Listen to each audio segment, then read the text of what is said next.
आज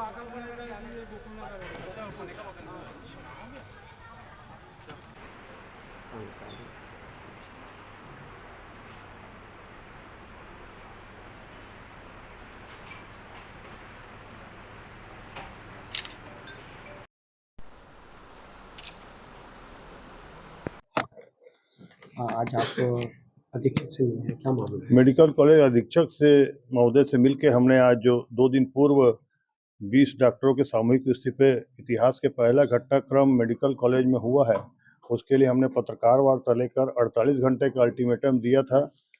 पत्रकार वार्ता के माध्यम से सरकार को डॉक्टर रमन सिंह जी यहाँ के निर्वाचित विधायक हैं उनको कि यदि डॉक्टरों की व्यवस्थाएं यहाँ नहीं रही तो निश्चित रूप से हम उनका पूरे वार्डों में पुतला दहन करेंगे और जगह जगह धरना आंदोलन शहर कांग्रेस द्वारा किया जाएगा।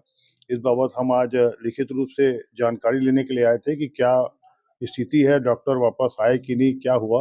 उस पर अधीक्षक महोदय द्वारा जानकारी दी गई है कि जो 20 डॉक्टर हैं वो अपनी सेवाएं देने के लिए वापस आ चुके हैं और इसके साथ साथ में हमने सीटी स्कैन और यहाँ पर अव्यवस्थाओं के बाबत और यहाँ एमआरआई मशीन और एक्सरे मशीन की भी जानकारी मांगी है, तो उसको हमने तत्काल जानकारी देने कहा है। और इसके साथ में ही हमने लिखित रूप से भी जानकारी मांगी है कि आप 20 डॉक्टर आपके जो आ गए हैं तो उसको आप हमको तत्काल जानकारी लिखित रूप में ही उपलब्ध कराएं।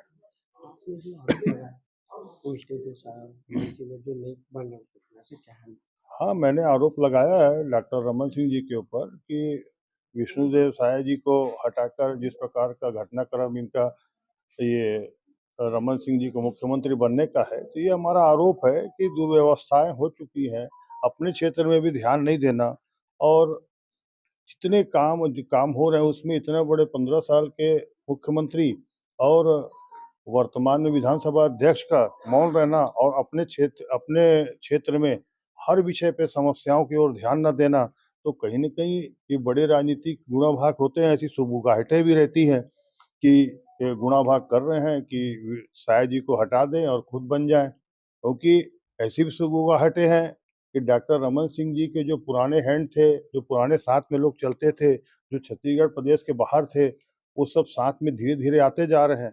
तो कोई बुरा घटनाक्रम घटने वाला होगा। इतने सारे हैंड जो बाहर चले गए थे, मुख्यमंत्री जब थे, वो धीरे-धीरे वापस आ रहे हैं, तो कोई अंजाम भी हो सकता है, ये हमारा आरोप है उसमें। हम आज भी उस चीज़ को बोल रहे हैं।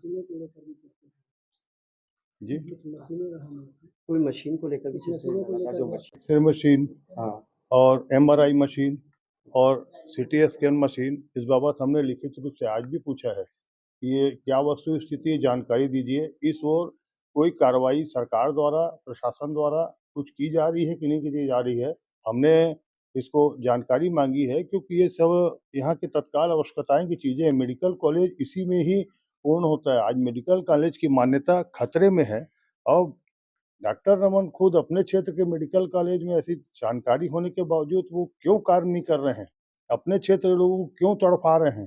क्यों तकलीफ दे रहे हैं? यहाँ पे तो उनको खुद डॉक्टर होके मरीजों को क्या सुविधाएँ देना चाहिए इलाज के लिए, ये तो डॉक्टर से बड़ा कोई नहीं, बेहतर कोई नहीं जानता।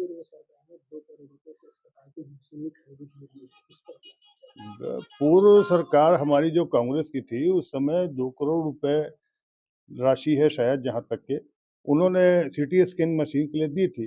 अब कुछ समय लेट होने के कारण मशीनों के दामों में, खरीदी में रेट बढ़ चुके हैं, मूल्यों में, तो बाकी की जो व्यवस्था है, वो चाहें तो डॉक्टर रमन सिंह जी अपने स्वेच्छानुदान से सरकार से करा सकते हैं, लेकिन स्वेच्छानुदान से नहीं करा रहे हैं, ना सरकार से उपलब्ध करा रहे हैं। स्वेच्छानुदान आप डॉक्टर रमन सिंह जी का निकाल के देख लीजिए, तो भाजपा के लिए है, तकलीफ और ज़रूरतमंद लोगों के लिए नहीं है। ज़्यादातर जो स्वेच्छानुदान उनके हैं, वो मेरे पास ऑन रिकॉर्ड है। वो डॉक्टर रमन सिंह जी ने कितने भाजपाई को दिया है, क्या बीमारी है उनके भाजपाइयों को, इतनी तबीयत खराब होती है कि एक ही आदमी की 5-5 बार, 8-8 बार, 10-10 बार तबीयत खराब रहती है और कुशल हो के वो आदमी बढ़िया आराम से घूम रहा है। यहाँ तक कि जो स्वेच्छानुदान के लिए आवेदन पत्र लिया जाता है, मैंने आरटीआई में जानकारी मांगी तो आरटीआई में कोई आवेदन दिया ही नहीं गया है। और डॉक्टर साहब ने अपना, रमन सिंह ने जिस प्रकार से स्वेच्छानुदान का बंटवारा किया है, इस पे भी आरोप है। तो आज ये विधानसभा अध्यक्ष हो कि उसके कुर्सी का भी कुछ भी फायदा उठा सकते हैं, ये भी आरोप है। मांगों को लेकर के ज्ञापन सौंपा है।